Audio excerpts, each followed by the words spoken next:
Hollywood movie Mufasa the lion king కి Mahesh Babu dubbing చెప్పాలని నిర్ణయించుకున్నప్పుడు ఎందుకు అవసరమా అని అనుకున్న వాళ్ళు చాలానే ఉన్నారు. సరే, సూపర్ స్టార్ గొంతు ఇచ్చినంత మాత్రాన యానిమేషన్ మూవీకి ఒరిగేదేముంది అని కామెంట్ చేసిన బ్యాచ్ లేకపోలేదు. కట్ చేస్తే ఇది ఎంత పెద్ద ప్లస్ అయిందో థియేటర్ల దగ్గర సందడి సాక్షిగా నిరూపితమైంది.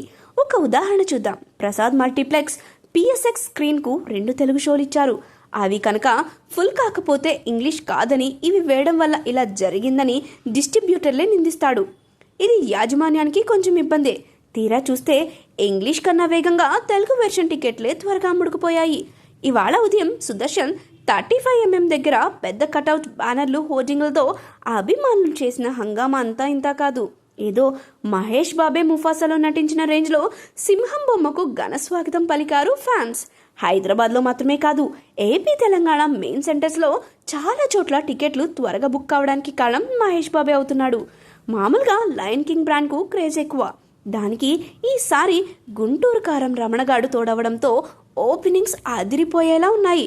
విచిత్రం ఏంటంటే బచ్చలమల్లి విడుదల పార్ట్ 2 యూఐ కంటే ఫాస్ట్ బుకింగ్స్ ముఫాసాకే ఉన్నాయి.